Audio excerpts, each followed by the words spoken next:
Hello guys, welcome back to my channel. আমি স্বর্ণালী। আমি এসে গেছি গোয়া জার্নি পার্ট 3 নিয়ে। তো তোমরা দেখতে পাচ্ছ আমরা সকাল সকাল বেরিয়ে পড়েছি একটু গোয়ার চারপাশটা ঘুরে দেখবো বলে। এখানে অনেক রকম চার্চ দেখলাম আমরা। আর এখন আমি যাচ্ছি, আমারই একটা কলিগ, আমার দাদা হয়, বিধানদার সাথে বাইকে করে আমরা যাচ্ছি বিচে ঘুরতে। তো কোন কোন বিচে আমরা যাচ্ছি দেখতে থাকো।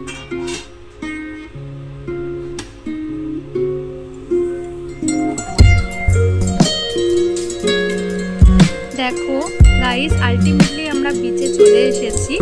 এটা হচ্ছে অঞ্জনা বিচ। এছাড়াও আমরা বাগা বিচেও গেছিলাম। তো তোমরা দেখতে থাকো, চারপাশটা খুব সুন্দর, অনেকটা পুরী দীঘার সমুদ্রের মতো ভিউ দিচ্ছিল। যাই হোক, গোয়া মানেই হচ্ছে চারিদিকে চার্চ আর বিচ। তো দেখতে পাচ্ছ বিধানদা দাঁড়িয়ে আছে,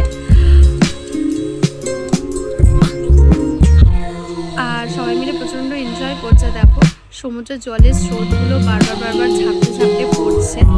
তো আমরা সারাদিনটা এইভাবেই খুব এনজয় করে কাটিয়েছি। পুরো ভিডিওটা তোমরা দেখতে থাকো, আর ভিডিওটা যদি ভালো লাগে একটু সাবস্ক্রাইব করে দিও, পাশে থেকো। Thank you.